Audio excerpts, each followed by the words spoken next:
Invité sur l'émission Zapping 229 du dimanche dernier, le ministre de l'Économie et des Finances a exposé les réformes majeures engagées depuis 2016 et les résultats obtenus. Selon ses explications, l'augmentation du nombre des bénéficiaires des bourses a été possible, car les réformes ont permis de mettre fin au détournement des fonds. La dématérialisation du versement des bourses a permis de dénicher plus de 3000 faux boursiers. Nous avons dû faire doubler le nombre de bénéficiaires de bourses sans aucune augmentation de la cagnotte.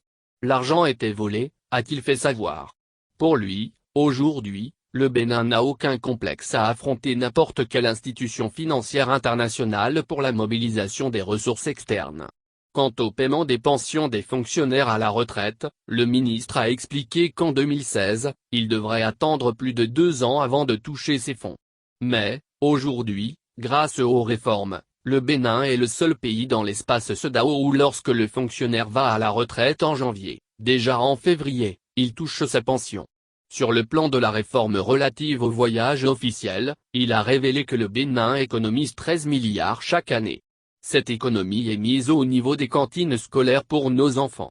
Chaque année, les cantines scolaires ont besoin de 14 milliards, a-t-il laissé entendre.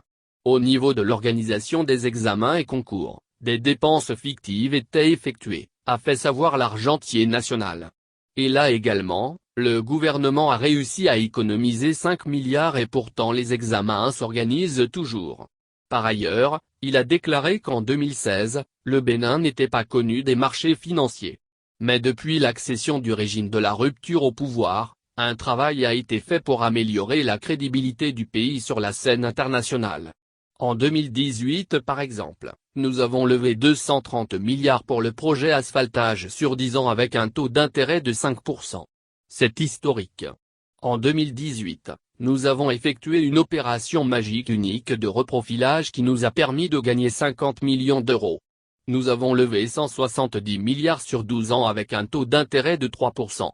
Ce fonds a servi au paiement des dettes qui étaient là avant notre prise de pouvoir, a affirmé Romualdo Adani, ministre de l'Économie et des Finances.